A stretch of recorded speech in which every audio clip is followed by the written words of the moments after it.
News के प्रायोजक है Saluja auto, furniture world, Shivam hotel, restaurant cum bar, north point school.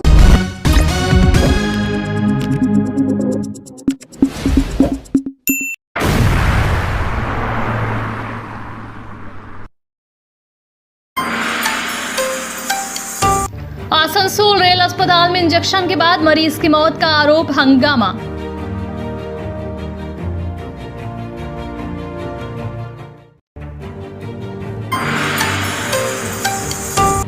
Jamuria के दरबार डांगा बालूघाट में बालू माफियाओं द्वारा जितेंद्र तिवारी पर हुए हमले के बाद जितेंद्र तिवारी पर ही एफआईआर। जितेंद्र तिवारी ने कहा, नहीं डरेंगे हम। रूपनारायणपुर के बिहार रोड पर छाई से हो रहे प्रदूषण के खिलाफ लोगों ने किया सड़क जाम।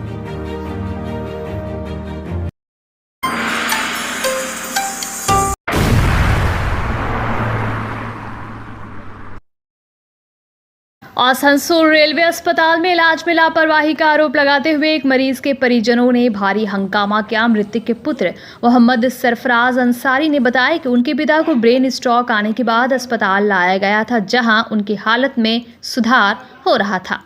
सिटी स्कैन के लिए उन्हें भगत सिंह मोड़ स्थित एक पैथोलॉजी केंद्र ले जाया गया। सरफराज अंसारी के अनुसार उनके पिता खुद चलकर बाथरूम तक गए थे और सामान्य स्थिति में थे, लेकिन अस्पताल लौटने के बाद एक युवक ने उन्हें इंजेक्शन लगाया, जिसके कुछ सेकंड बाद ही उनकी हालत बिगड़ने लगी और उनकी मृत्यु हो गई। परिजनों ने अस्पताल प्रशासन से उस युवक की पहचान और उसके द्वारा लगाए गए इंजेक्शन के बारे में जानकारी मांगी। अस्पताल प्रशासन ने कर्मचारियों की कमी का हवाला दिया और बताया कि पास आउट करने वाले प्रशिक्षुओं को अस्थायी रूप से कार्य में लगाया जाता है।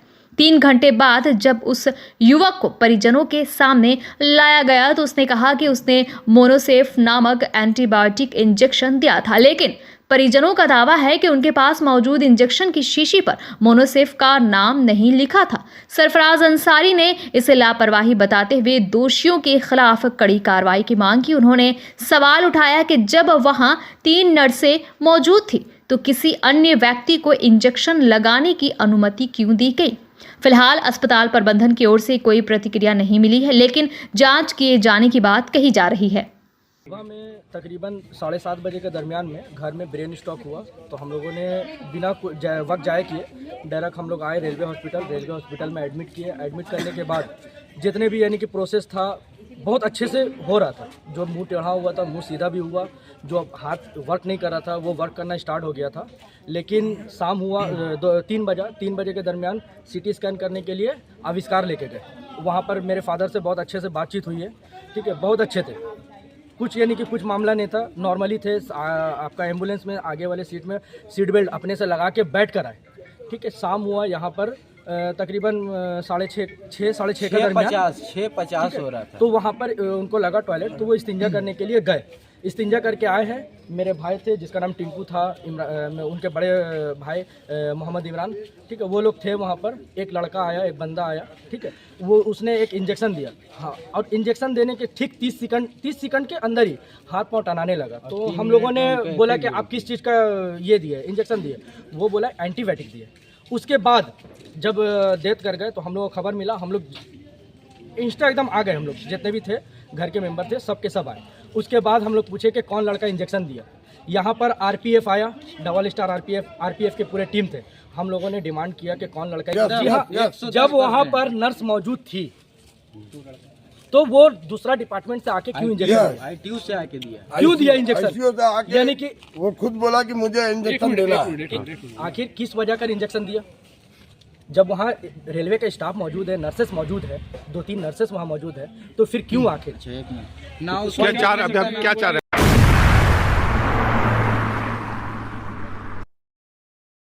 आसनसोल के पूर्व मेयर और भाजपा नेता जितेंद्र तिवारी पर 2 दिन पहले जमुड़िया के दरबार डांगा घाट में अवैध बालू माफियाओं ने हमला किया था। वे वहां पंप हाउस में पानी की स्थिति का जायजा लेने गए थे, तभी बालू माफियाओं ने उन पर हमला कर दिया। अब इस मामले को लेकर राजनीति गर्मा गई है और उल्टा जितेंद्र तिवारी के खिलाफ ही एफआईआर दर्ज कर दी गई है। जितेंद्र तिवारी ने इस पर कड़ी प्रतिक्रिया देते हुए कहा कि करोड़ों रुपए खर्च कर दरबार डांगा घाट पर वाटर प्रोजेक्ट तैयार किया गया था, लेकिन बालू माफिया वाटर प्रोजेक्ट के पास से अवैध रूप से बालू निकाल रहे हैं। इसका सीधा असर जल आपूर्ति पर पड़ेगा, जिससे भविष्य में पानी की गंभीर समस्या हो सकती है। उन्होंने कहा कि मुख्यमंत्री ममता बनर्जी ने खुद सख्त निर्देश दिए थे कि अवैध कारोबार नहीं चलना चाहिए, लेकिन पश्चिम बर्धमान जिले के जमुड़िया में अवैध कारोबार बेधड़क जारी है। अब वे इसका विरोध करने गए तो पंप हाउस के कर्मचारियों ने ही उनके खिलाफ FIR करवा दी है। उन्होंने इसे निंदनीय बताते हुए कहा कि वे डरने वाले नहीं हैं और इस अवैध गतिविधि के खिलाफ एकजुट होकर लड़ाई जारी रखेंगे। পৌর নিগম ওই ওয়াটার প্রজেক্ট রক্ষার জন্য মেইনটেনেন্সের জন্য একটা এজেন্সিকে দায়িত্ব দিয়ে রেখেছে, তাকে প্রত্যেক মাসে পৌর নিগম টাকা দেয়।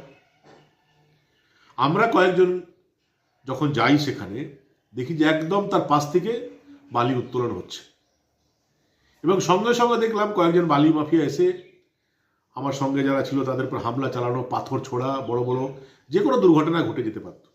পরবর্তী ক্ষেত্রে পুলিশ এসে আমাদেরকে রেস্কিউ করে এবং সারা বাংলা দেখলো কি ঘটেছিল, সারা বাংলা দেখেছিল, ভিডিও চারিদিকে ভাইরাল হয়েছে। এবং কাল রাত্রে খবর পেলাম যে যারা এইসব ঘটালো তাদের বিরুদ্ধে তো কোনো ব্যবস্থা হলো না, উল্টো আমাদের বিরুদ্ধে FIR করে দেওয়া হলো। এবং FIR কে করলো বলুন তো? FIR করলো দরবারডাঙ্গা ওয়াটার প্রজেক্টে যারা মেইনটেনেন্সের দায়িত্বে আছে, যারা সুরক্ষার দায়িত্বে আছে, সেই ধরনের একটা স্টাফকে দিয়ে করানো হলো। সে বলছে যে আমি আমার ডিউটি করছিলাম, হঠাৎ এনারা এলেন, আমাকে মারধর আরম্ভ করলেন এনার সঙ্গের লোকেরা, আর আমার দুটো মোবাইল কেড়ে নিয়ে চলে গেছে। সেটা ক্যাজুয়াল স্টাফ 12-13 হাজার টাকা বেতন পায়, সেটা সে দামি দামি দুটো মোবাইল ইউজ করছে। বালি মাফিয়ার পয়সা না থাকলে এটা সম্ভব হয় না। এবং একটা তৃণমূল কংগ্রেসের লিডার একজনের সমালোচনা করলেন না।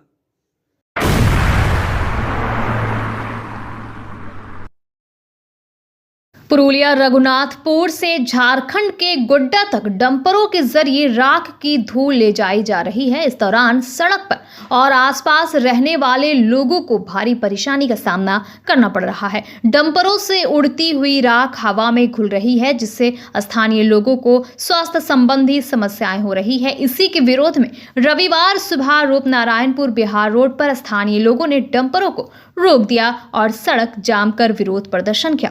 जानकारी के अनुसार इन राख से भरे डंपरों को इस सड़क से नहीं गुजरना चाहिए, लेकिन अवैध रूप से रोजाना 100 से 150 डंपर यहां से गुजर रहे हैं। स्थानीय लोगों और दुकानदारों ने मिलकर डंपरों को रोकते हुए प्रदर्शन किया। घटना की सूचना पाकर रूपनारायणपुर फाड़ी की पुलिस मौके पर पहुंची और डंपरों को थाने ले जाया गया। আমরা ওই বড় হাইওয়ে ডাম্পারে রঘুনাথপুর থেকে গোড্ডা ডাস চলছে, ছাই টাইপের কোনো জিনিস, ওইটা এদিক থেকে যাওয়ার কথা না, এটা যাওয়ার কথা জুবলি হয়ে রোনাকোড়া ঘাট হয়ে গোড্ডা যাওয়ার কথা, কিন্তু বারবার ওরা এদিক দিয়েই আসছে। আর ডাস ফেলে ফেলে যাচ্ছে, আমরা থাকতে পারছি না, বাড়িতে 1 ইঞ্চি 1.5 ইঞ্চি করে ডাস জমে যাচ্ছে।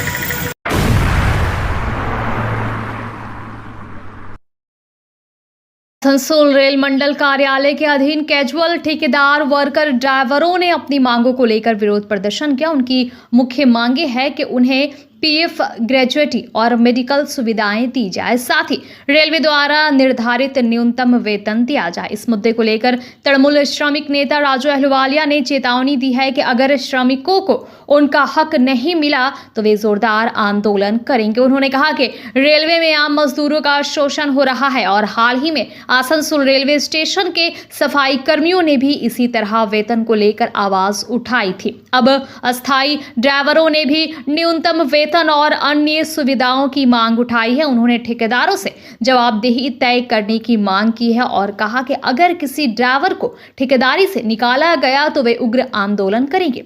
संभावित आंदोलन आने वाले दिनों में जोरदार प्रदर्शन किया जाएगा। जरूरत पड़ने पर चक्का जाम भी किया जा सकता है। ये लोग रेलवे का DRM ऑफिस में गाड़ियां चलाते हैं, ड्राइवर हैं, कोई 15 साल, कोई 16 साल, कोई 17 साल, लगातार कई सालों से ये लोग गाड़ी चला रहे हैं कॉन्ट्रैक्टर के अधीन। इन लोग को जो वेतन मिलता है 24 घंटा में, किसी को 8,000, किसी को 10,000, कोई ESI नहीं, कोई PF नहीं, कोई चिकित्सा भत्ता नहीं, कोई छुट्टी का पैसा नहीं। किस तरह से रेलवे का जो विभाग है, रेलवे के जो अधिकारी हैं, उनके आंखों के सामने किस तरह से श्रमिकों का शोषण हो रहा है, ये देखिए एक इतिहास है। इसी तरह रेलवे हॉस्पिटल में भी वही कॉन्ट्रेक्चुअल जो वर्कर काम कर रहे हैं, किसी को 7,000 ऐसा वहाँ भी हो रहा है। कुछ दिन पहले रेलवे स्टेशन पर जो वहाँ पर काम करने वाले जो सफाई कर्मी है, उन्होंने भी आंदोलन किया। किस तरह से रेल प्रशासन जो है ठेकेदारों को माध्यम से किस तरह से श्रमिकों का शोषण कर रहा है, ये देखने का ये आज देखिए एग्जाम्पल है। ये तो हम लोग कई बार बोले हैं कि आपका जो मिनिमम वेज है, जो उन लोग तो DRM ऑफिस के जो कर्मचारी हैं उनको केंद्रीय के हिसाब से भत्ता मिलता है। देखिए इनको क्या है, उनको तो मिनिमम वेज भी नहीं मिल रहा। और हम लोग का डिमांड यही है कि मिनिमम इनको जो है, इनका जो वेतन है इनको मिलना चाहिए, छुट्टी का पैसा मिलना चाहिए, इनको ESI मिलना चाहिए, इनको PF मिलना चाहिए, और कोई भी छटाई कर्मी नहीं होना चाहिए।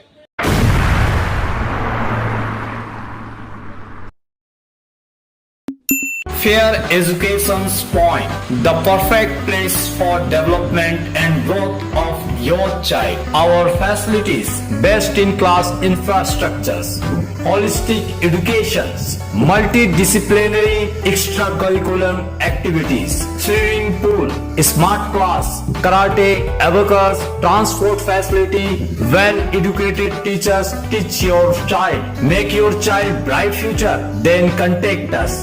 Fair Education Point, Sataisa bus stand near Mine Rescue Station, Sitarampur. Furniture world শুধু নামই নয়, সত্যি ফার্নিচারের ওয়ার্ল্ড। একটা দুটো নয়, পুরো 4টে ফ্লোরই শুধু এক্সক্লুসিভ ফার্নিচারের সম্ভার পাবেন। প্রত্যেক ফ্লোরে আছে চোখ ধাঁধানো ফার্নিচারের বিশাল সম্ভার, তাও আবার 20% ছাড়ের সাথে। शाला मोड़ स्थित प्रतिष्ठित अंग्रेजी माध्यम के आसुसो नॉर्थ पॉइंट स्कूल में नर्सरी से क्लास 9वीं और 11वीं के लिए प्रवेश खुला है। ऑनलाइन नामांकन की भी सुविधा।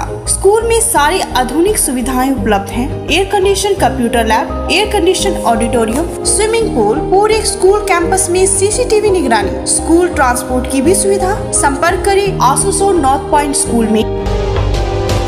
आसनसोल के सांसद एवं फिल्म अभिनेता शत्रुघ्न सिन्हा ने द लाइफ ऑफ विमेन किताब का विमोचन किया। इस अवसर पर आसनसोल उर्दू एकेडमी में एक भव्य कार्यक्रम आयोजित किया गया। आसनसोल नगर निगम के डिप्टी मेयर वसीमुल हक, पार्षद गुरमीत सिंह, कहकशा, रियाज खुशी और उर्दू भाषा के कई छात्र छात्राओं और गणमान्य अतिथियों की उपस्थिति रही। इस कार्यक्रम में आसनसोल नगर निगम के कई अधिकारी एवं अन्य गणमान्य लोग भी उपस्थित थे। ये किताब आसनसोल नगर निगम की वार्ड पार्षद कहकशा रियाज द्वारा लिखी गई है, जो महिलाओं की जीवनी और उन्हें आगे बढ़ाने पर आधारित है। सांसद शत्रुघ्न सिन्हा ने इस किताब की सराहना करते हुए कहा कि नारी शक्ति को आगे बढ़ाने के लिए इस तरह की किताबें प्रेरणादायक साबित होंगी। उन्होंने आशा जताई कि यह पुस्तक समाज में महिलाओं को सशक्त बनाने में योगदान देगी। यह इंसान ऐसी माँ, बहन और बीवी का सम्मिश्रण तीनों मिला हुआ है। उन्होंने स्ट्रगल किया है, अचीव किया है, सक्सेस देखा है, अप्स एंड डाउन्स देखा है, उसको आज डॉक्यूमेंट करके आपके सामने पेश करने का काम किया है। वाकई बहुत ही काबिल तारीफ है। बहुत बहुत बहुत बधाई आपको, आप तमाम लोगों को जो हमारे ख़ास मेहमान सामने बैठे हुए हैं, यहाँ पे आए हैं। मैं इस प्रोग्राम में ख़ासकर इसी प्रोग्राम के लिए आया हूँ। मैं वहाँ से आ रहा हूँ, मैं ज़ुबान दे चुका था और मैंने खुशबू से कहा था मैं आऊँगा।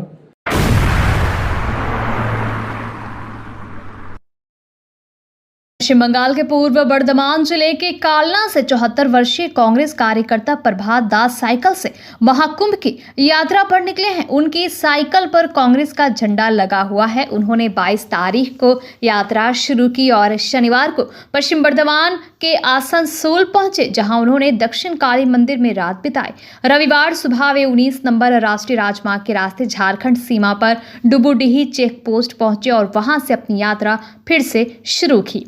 उनका लक्ष्य 26 फरवरी को महाकुंभ पहुंचकर शाही स्नान करना है, लेकिन उनका असली उद्देश्य पंजाब पहुंचना है, जहां किसान अपने अधिकारों की मांग को लेकर आंदोलन कर रहे हैं। प्रभात दास पश्चिम बंगाल के किसानों की समस्याओं को पंजाब के आंदोलनकारी किसानों तक पहुंचाना चाहते हैं। इसके अलावा वे देश की स्वतंत्रता की रक्षा और सूचना के अधिकार कानून के संरक्षण के प्रति जागरूकता फैलाना चाहते हैं। আমি কালনা পূর্ব বর্ধমানের কালনা থেকে আমি আমাদের এই মেলায় যাব, কুম্ভ মেলাতে, ওখানে যাব, এই জন্যে বেরিয়েছি। তো সাইকেল নিয়ে এই সাইকেলে যাব, ওখান থেকে আমি আবার যাব পাঞ্জাবে, যেখানে চাষিরা আন্দোলন করছে। এখানকার বার্তাটা সেখানে পৌঁছে দেওয়ার জন্য এখানকার চাষিরা কেমন আছে, আমাদের পশ্চিমবঙ্গের চাষিরা কেমন আছে সেটা জানাতে।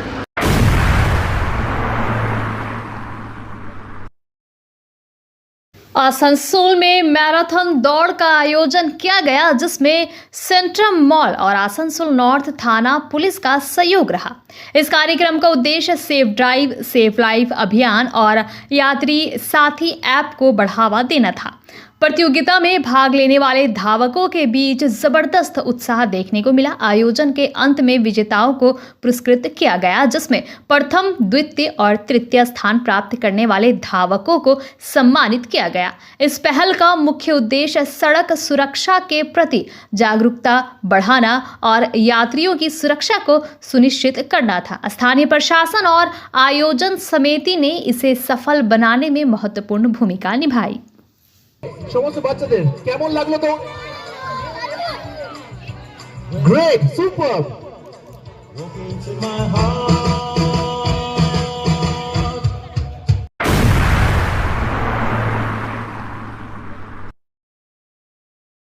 न्यूज के प्रायोजक है Saluja auto, furniture world, Shivam hotel, restaurant cum bar, north point school,